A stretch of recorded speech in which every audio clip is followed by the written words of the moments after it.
Hello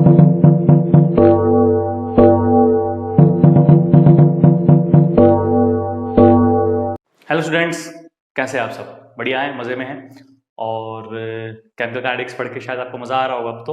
और बहुत से टॉपिक आपके क्लियर भी हो गए होंगे, अच्छे से डाउट क्लियर हो गए होंगे आपकी, ऐसी मैं उम्मीद कर रहा हूँ आपसे।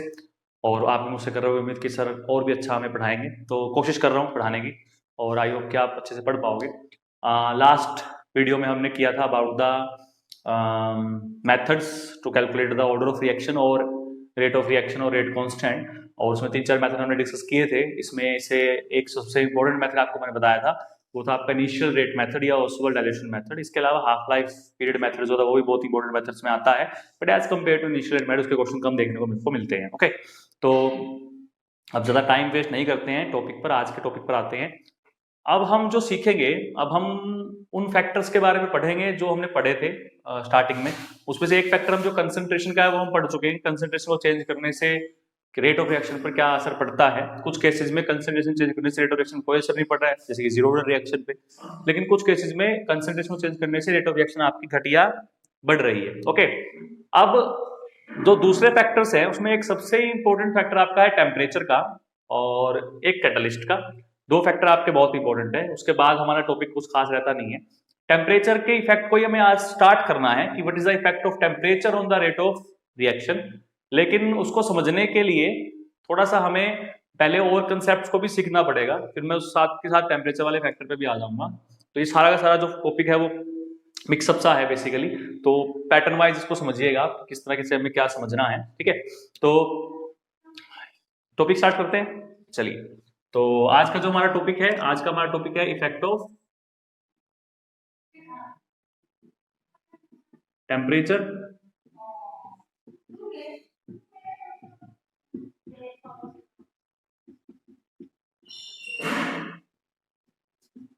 On the rate of reaction, ठीक है। Effect of temperature on the rate of reaction.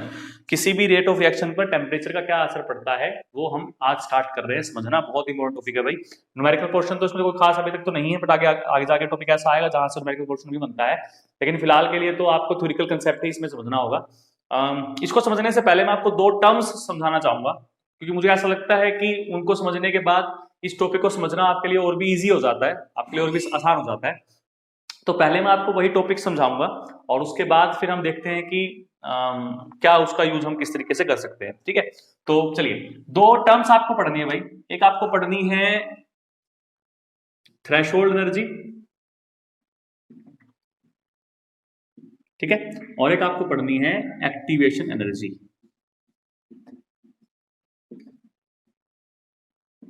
Clear? ये दो वर्ड्स आपको जरूर पता होने चाहिए, इनका मतलब आपको बहुत अच्छे से पता होना चाहिए कि what is the meaning of threshold energy and what is the meaning of activation energy, ठीक है। चलिए, तो समझाते हैं। समझने के लिए मैं आपको एग्जांपल देता हूं, उससे आपको शायद थोड़ा सा आइडिया आ जाए कि क्या हो रहा है या क्या होना है। मान लीजिए दो इंसान हैं, दो शादीशुदा इंसान हैं। कैसे हैं? शादीशुदा इंसान हैं। और वो शादीशुदा इंसान क्या कर रहे हैं? वो शादीशुदा इंसान अपनी अपनी पत्नियों से लड़कर घर से निकल जाते हैं। यहां तक बात समझ में आ गई? दो शादीशुदा इंसान हैं, घर से लड़ते हैं, घर से निकल के कहां जाते हैं? मार्केट में चल रहे हैं बड़बड़ाते हुए अपने अपने गुस्से में।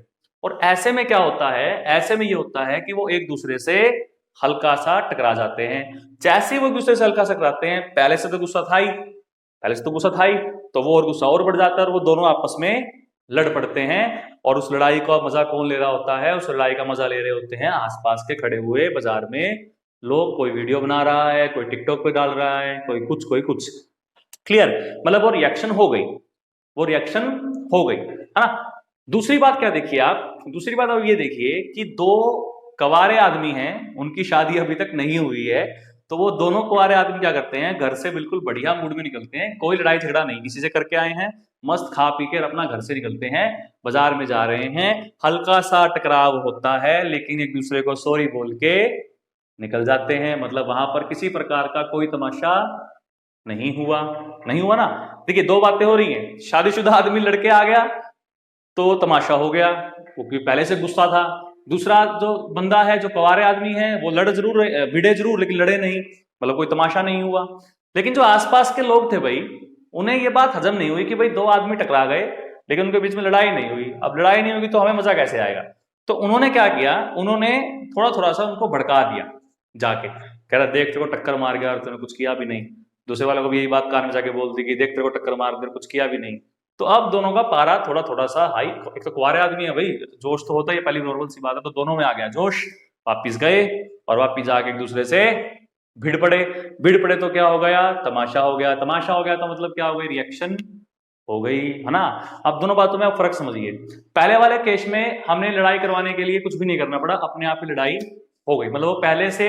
अब उन दोनों आदमियों को, शादीशुदा आदमियों को, दो रिएक्टेंट मान लीजिए आप, या दो रिएक्टेंट के मॉलिक्यूल मान लीजिए कि वो मॉलिक्यूल आपस में टकराए और उनके टकराने से क्या हो गया, रिएक्शन हो गई। क्यों हो गई? क्योंकि उनके पास पहले से इतनी एनर्जी थी कि टकराते ही आपस में क्या हो गई, रिएक्शन हो गई, वो क्या बना गए, प्रोडक्ट बना गए। लेकिन कवारे आदमियों के पास पहले से इतनी एनर्जी नहीं थी कि वो टकराई और एक दूसरे से रिएक्शन कर जाएं, ठीक है। तो उन्हें हमें क्या करना पड़ा, उन्हें हमें अलग से एनर्जी देनी पड़ी, उन्हें थोड़ा सा भड़काना पड़ा, उसके बाद वो रिएक्ट कर गए, रिएक्ट कर गए, उसके बाद तमाशा हो गया, यानी कि रिएक्शन हो गई। समझ में आई बात? इसका मतलब किसी रिएक्टेंट को रिएक्ट करने के लिए जितनी एनर्जी की रिक्वायरमेंट होती है, कम से कम जितनी एनर्जी उसको चाहिए है, उस एनर्जी को बोलते हैं थ्रेशोल्ड एनर्जी। यानी कि उन शादीशुदा आदमियों के पास पहले से वो एनर्जी अवेलेबल थी, जैसे ही भिड़े रिएक्शन हो गई, इनके पास मतलब वो थ्रेशोल्ड एनर्जी थी। तो थ्रेशोल्ड एनर्जी का मतलब समझ में आ गया क्या होता है, ठीक है। तो डेफिनेशन क्या बनती है कि the minimum amount of energy required for the effective collision of reactant. Effective का मतलब समझ लीजिए भाई, इफेक्टिव का मतलब ये है कि भिड़े और लड़ाई हो। कुंवारे आदमी भिड़े जरूर थे लेकिन लड़ाई नहीं हुई थी, रिएक्शन नहीं हुई थी। पहले वाले केस में रिएक्शन हुई है, इफेक्टिव कोलिजन है वो। तो वही कह रहा है कि उसको करने के लिए जो उनके पास गुस्सा होना चाहिए था वो पहले से अवेलेबल था, तो उसको उन्होंने क्या नाम दे दिया, थ्रेशोल्ड एनर्जी नाम दे दिया। तो the minimum amount of energy required for the effective collision of reactant, ठीक है, इज कॉल्ड थ्रेशोल्ड एनर्जी, ठीक है। समझ में आ गई बात ये वाली? उसको क्या कहेंगे हम, उसकी थ्रेशोल्ड एनर्जी कहेंगे। अब दूसरे केस में, अब तो दूसरा आपको समझ में आ गया होगा। उनके जो कुंवारे आदमी थे उनके पास इतनी एनर्जी नहीं थी कि वो रिएक्शन कर जाएं। इसका मतलब हमें उन्हें थोड़ी सी एक्स्ट्रा एनर्जी देनी पड़ी कि उनकी एनर्जी कितनी हो जाए, इतनी हो जाए कि वो लड़ पड़े, मतलब गुस्सा इतना आ जाए कि वो लड़ पड़े। तो वो जो एक्स्ट्रा एनर्जी हमने उसको दी, क्या करने के लिए, उनको एक्टिव करने के लिए, एक्टिव करने के लिए वो लड़ पड़े। तो उस एनर्जी को हमने क्या नाम दे दिया, उसको हमने नाम दे दिया एक्टिवेशन एनर्जी, ठीक है। तो ये क्या होता है, the extra amount of energy, extra amount of energy required, ठीक है, रिक्वायर्ड फॉर द रिएक्टेंट, किस लिए, such that their energy becomes equal to threshold energy, उसको कहेंगे उसकी एक्टिवेशन एनर्जी। कम से कम जितना एक्स्ट्रा अमाउंट हमें देना पड़े, मान लीजिए कि भाई थ्रेशोल्ड एनर्जी की वैल्यू होनी चाहिए थी 50, है ना, लेकिन दोनों के पास जो एनर्जी थी वो एनर्जी थी 40 की, तो हमें उसको कितनी एनर्जी और देनी पड़ेगी, 10 की। तो जो 10 ये एक्स्ट्रा एनर्जी हमने दी है ताकि उसकी एनर्जी 50 के बराबर हो जाए, उस 10 को हम क्या कहेंगे, उस 10 को हम उसकी एक्टिवेशन एनर्जी जो है वो कहेंगे। तो मैं आई थिंक आपको इस स्टोरी से, इस कहानी से समझ में आ गया होगा कि भाई रिएक्शन होने के लिए उनके पास थ्रेशोल्ड एनर्जी होनी जरूरी है। अगर नहीं है उतनी वैल्यू उनके पास तो उनकी वैल्यू वो करेंगे, और उसको करने के लिए जो एक्स्ट्रा एनर्जी हम उसको देंगे बाय हीटिंग या बाय किसी और मेथड से, जब जिस भी तरीके से हम दे रहे हैं, मोस्टली तो हम हीटिंग से ही देते हैं उसको, तो उसको क्या बोलते हैं, उसको उसकी एक्टिवेशन एनर्जी बोलते हैं, ठीक है। इस बात को मैं थोड़ा सा ग्राफिकली और आपको एक्सप्लेन कर देता हूं कि ग्राफिकली मैं आपको क्या कहना चाह रहा हूं।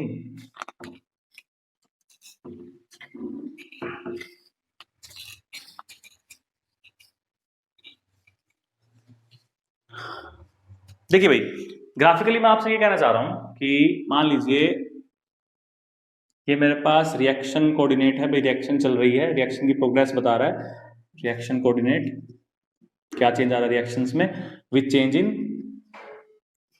एनर्जी। ठीक है, तो मान लीजिए रिएक्टेंट की जो एनर्जी थी वो इतनी थी, ठीक है, ये हमारी रिएक्टेंट की एनर्जी है, और थ्रेशोल्ड एनर्जी जितनी होनी चाहिए वो इतनी होनी चाहिए।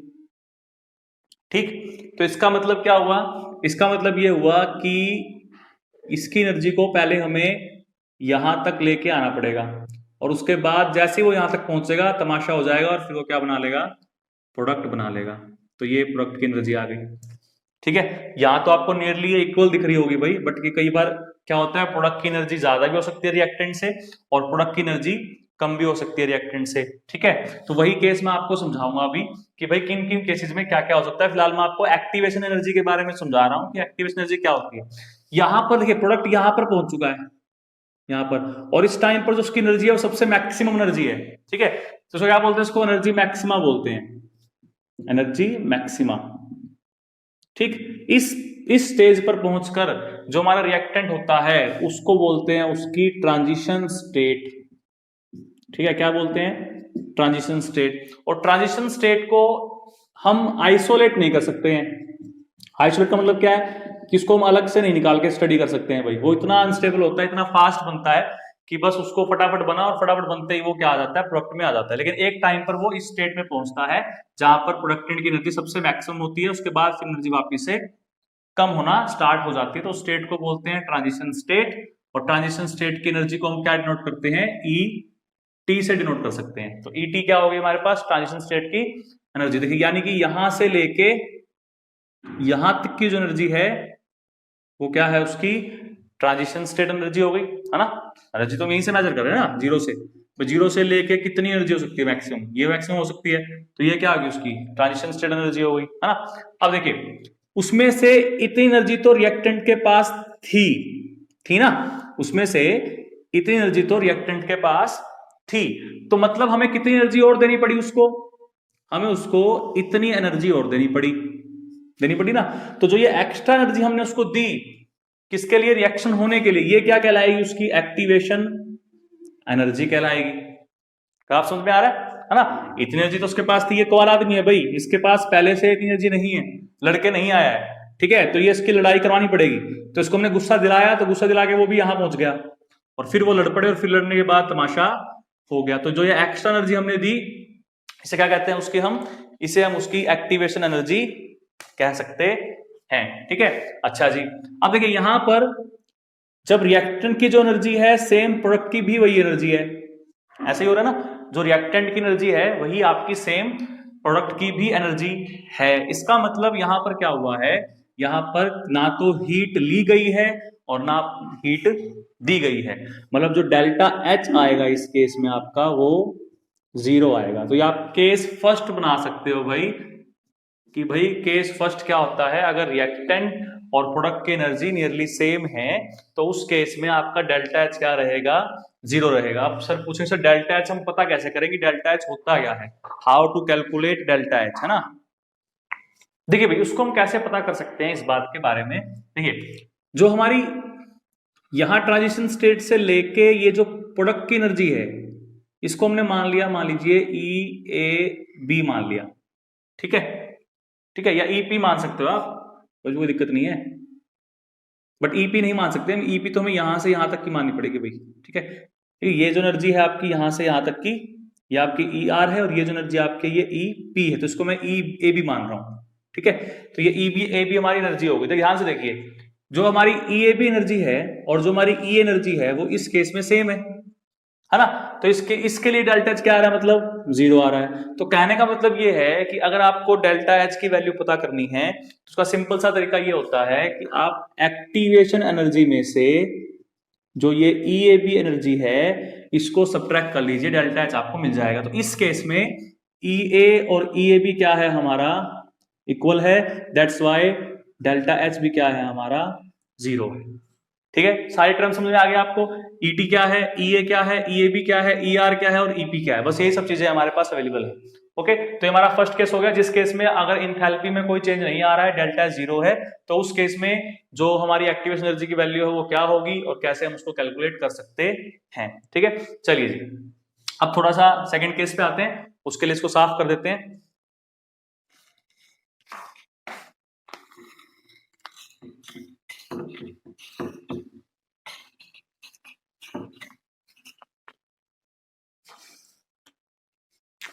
केस सेकंड, ठीक है।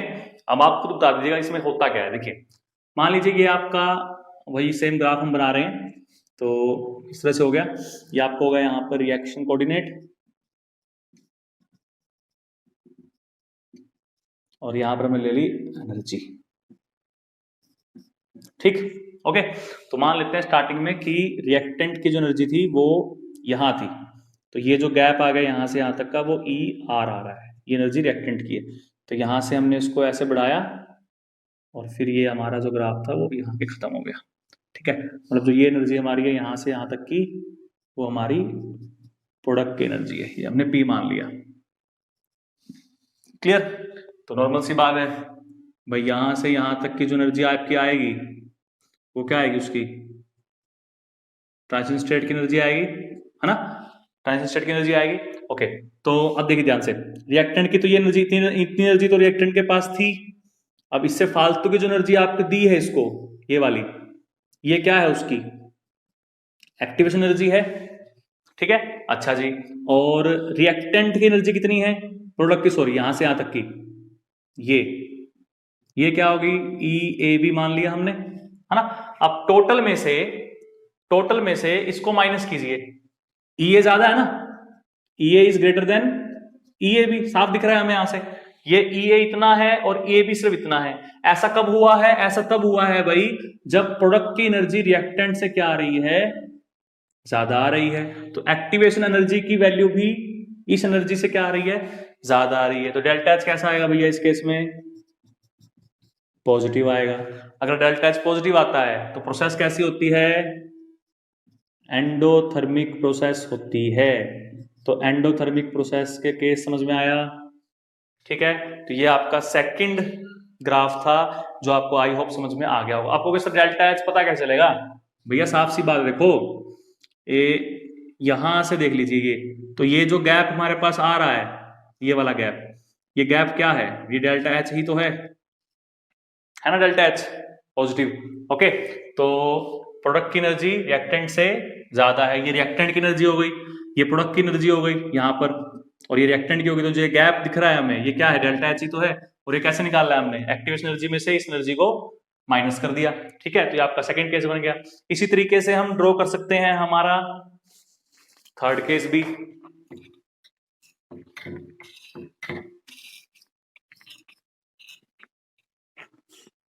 तो थर्ड केस में क्या होगा,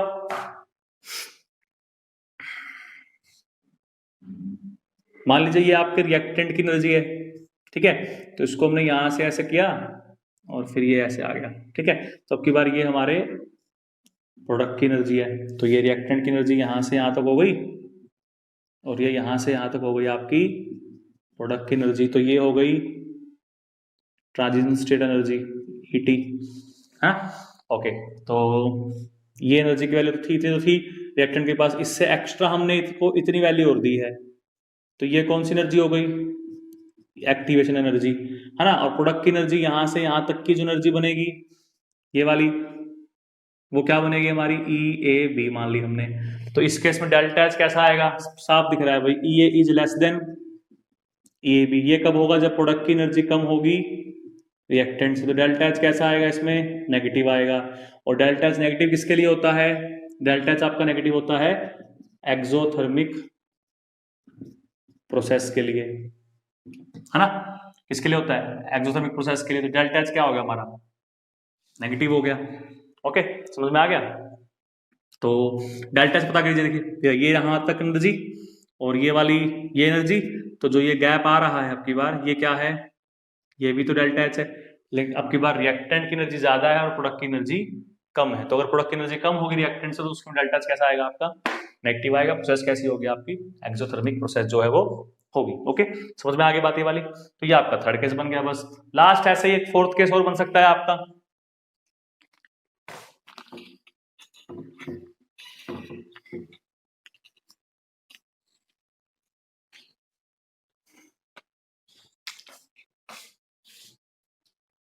क्वेश्चन कर लेते हैं भाई, इंक खत्म हो गई इसकी। देखिए फोर्थ केस में क्या होता है, फोर्थ केस में एक्चुअल में थोड़ा सा फर्क आ जाता है। फर्क क्या आ जाता है उसमें, जब रिएक्शन से प्रोडक्ट बन रहा है तो ट्रांजिशन स्टेट बनने की बजाय इंटरमीडिएट स्टेट बनती है, और इंटरमीडिएट स्टेट जो होती है आपकी, वो आपकी ज्यादा स्टेबल होती है as compare to transition state के। तो उसको हम आइसोलेट कर सकते हैं, इंटरमीडिएट स्टेट को आइसोलेट किया जा सकता है। तो अगर ऐसी सिचुएशन आ जाए जहां पर रिएक्शन के दौरान इंटरमीडिएट बन रहा है, तो उस केस में हम किस तरीके से इसको शो कर सकते हैं, वही आपको बस थोड़ा सा समझना है। तो यहाँ पर हम लेते हैं वही रिएक्शन कोऑर्डिनेट या रेट ऑफ रिएक्शन चल रहा है, और यहाँ पर लेते हैं हम एनर्जी। मान लीजिए ये आपके रिएक्टेंट की एनर्जी थी यहाँ पे, ठीक है। तो यहाँ से क्या होता है, पहले तो ऐसे होता है, फिर वो क्या आता है, बीच में एक स्टेट आती है इंटरमीडिएट स्टेट, यहाँ पर उसकी एनर्जी कम होती है, फिर वापस वहां से क्या होता है, ऊपर जाता है, और फिर क्या बन जाता है आपका, प्रोडक्ट बन जाता है, ठीक है।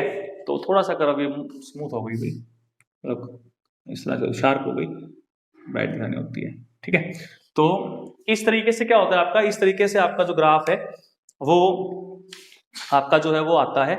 तो यहां से हम साफ देख सकते हैं कि जो आपका एक्टिवेशन एनर्जी होती है भाई, वो इनवर्सली प्रोपोर्शनल होती है रेट ऑफ रिएक्शन के, ठीक है। ये बात आप ध्यान में रखिएगा, आगे जाके आएगी भी, आगे जाके बताऊंगा आपको कैसे आता है, ये प्रूफ भी देखेंगे इसका। बट फिलहाल आप ये बात ध्यान रखिएगा कि एक्टिवेशन एनर्जी जो होती है आपकी, वो रेट ऑफ रिएक्शन के इनवर्सली प्रोपोर्शनल होती है, ठीक है। तो ये आपका टॉपिक था